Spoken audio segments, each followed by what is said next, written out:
আসলে অনেক কথাই আমরা শুনলাম এতক্ষণ এবং নানা বিষয় উঠে এসছে এই কথার মধ্যে দিয়ে, এবং যেটা মূল কথা হচ্ছে যে এই ট্রান্সলেশনের ব্যাপারটা, ফ্রিডমস ফ্লেমস, যেটা বইটি ট্রান্সলেট করা হয়েছে বাংলার 4টি গল্প রাবেয়া খাতুনের।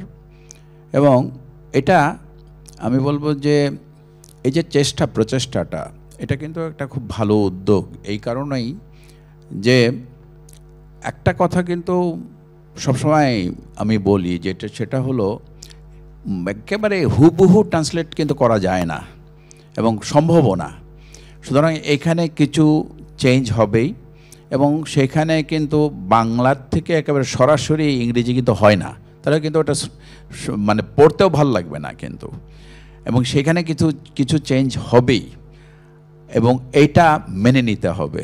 তো যে কথাটা একটু আগে আমার আগের বক্তব্য বলে গেলেন, যে কথাটা কিন্তু এই জায়গাটায় যে ট্রান্সলেশন হুবহু হতে পারবে না, পারেও না, সম্ভবও না, কারণ বাংলার ইংরেজিতে এক না, সেম ওয়ার্ড তো ট্রান্সলেট করলে ওটা ভাবার তো কিন্তু ডিফারেন্ট হয়ে যাবে কিন্তু।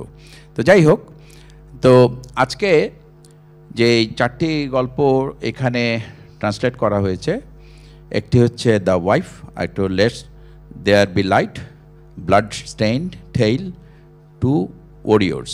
এই 4টি গল্প 10টি বাংলা গল্পের থেকে একটি বই থেকে রাবেয়া খাতুনের নেওয়া, এবং এই যে ট্রান্সলেট করা হলো এটা কিন্তু এটা শুরু। আমি বলবো যে শুরু এই কারণে, ইরাজ আহমেদ কিন্তু এটা প্রথম তার ট্রান্সলেট করে একটি বই। তো সুতরাং আগে সামনে আরও হয়তো ইজাজ আহমেদ আরও এই ধরনের ট্রান্সলেশন করবে এবং অন্য বইও করবে, রাবেয়া খাতুনেরটাই যে করবে শুধু তাই নয়, তবে আশা করব যে রাবেয়া খাতুনের বই সামনে আরও উনি ট্রান্সলেট করবেন। আমরা যারা পরিবারের সদস্য, রাবেয়া খাতুনকে আমি দেখেছি একদম আমার স্কুল লাইফ থেকে, এবং খুবই স্বল্পভাষী ছিলেন, কথা কম বলতেন, কিন্তু অবজারভেশন যেটা পর্যবেক্ষণ একেবারেই কিন্তু গভীরে ছিল ওনার সবসময়। এবং এই যে একজন মহিলার কিন্তু অনেক লিমিটেশন আছে, কিন্তু উনি কিন্তু আমাদের মতন ছেলেদের মতন কিন্তু ঘুরে বেড়াতে পারে না সব জায়গায়, কিন্তু এই যে সব কিছুর ভেতরে উনি ঢুকে যেতে পারতেন, এটা কিন্তু একটা বিশাল ক্ষমতা, এবং যেটা রাবেয়া খাতুন তার লেখনের মাধ্যমে প্রকাশ করে গেছেন।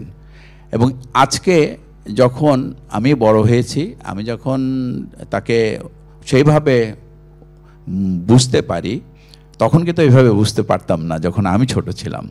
তো সুতরাং আজকে কিন্তু বুঝি যে উনি কত গভীরে যেতে পারতেন, এবং এই যে একটা ছোট্ট নোটবুক নিয়ে উনি কোথাও গেলে টুকটুক করে লিখে রাখতেন পয়েন্টগুলো, সেগুলো নিয়ে আবার যে একটা বড় গল্প হতে পারে, উপন্যাস হতে পারে, সেটা কিন্তু আমার কাছে একটা বিশাল আশ্চর্যের ব্যাপার ছিল।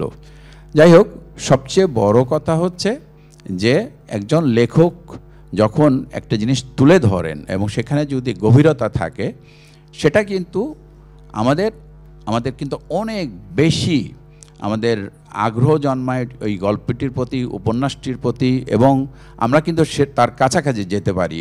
কারণ যখনই একটা লেখায় সেভাবে ওটা ফুটে ওঠে, তখন কিন্তু আমিও মনে করি যে আমি ওটার ভেতরেই আছি। মুক্তিযুদ্ধ, আমি নিজে একজন মুক্তিযোদ্ধা, আমি ক্লাস 9-এ পড়তাম তখন, যখন আমি মুক্তিযুদ্ধে যাই। সুতরাং মুক্তিযুদ্ধটা একেবারে খুব কাছের থেকে দেখা আমার।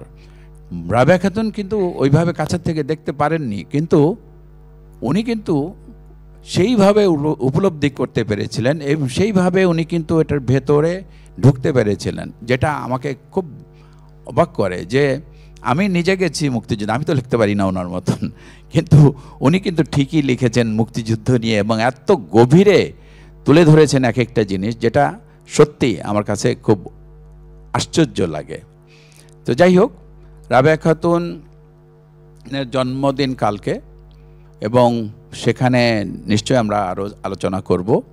আজকে অনেক কথাই হলো এই বইটি নিয়ে, এবং আমরা তার এই ধরনের কর্মকাণ্ডকে আরও বেশি এগিয়ে নিয়ে যাব, এবং তাকে কিন্তু তার লেখনী যেই লিখে গেছেন যেগুলো, সেগুলোকে যত বেশি নিয়ে এটা নিয়ে চর্চা করব এবং যত বেশি এটা নিয়ে আলোচনা করব, ততই কিন্তু রাবেয়া খাতুন সম্বন্ধে আমরা জানব, এবং আমাদের ইতিহাস, যে ইতিহাস আজকে কিন্তু অনেক ব্যাপারেই কিন্তু বিতর্ক সৃষ্টি হচ্ছে। সেই বিতর্ক থেকে কিন্তু বেরিয়ে আসতে পারবো যখনই আমরা এই ধরনের বইগুলো নিয়ে আলোচনা করব, ওনার লেখা নিয়ে আলোচনা করব, এবং তখনই কিন্তু ইতিহাসটাও কিন্তু বেরিয়ে আসবে। এবং আমাদের ইতিহাস, বাংলাদেশের ইতিহাস আমাদের রক্ষা করতে হবে, এবং এই ইতিহাস যেন বিতর্কিত না হয় সে চেষ্টা আমাদের সবার থাকতে হবে। আমি আর কথা বাড়াবো না, আমার বক্তব্য এখানে শেষ করছি। ধন্যবাদ সবাইকে।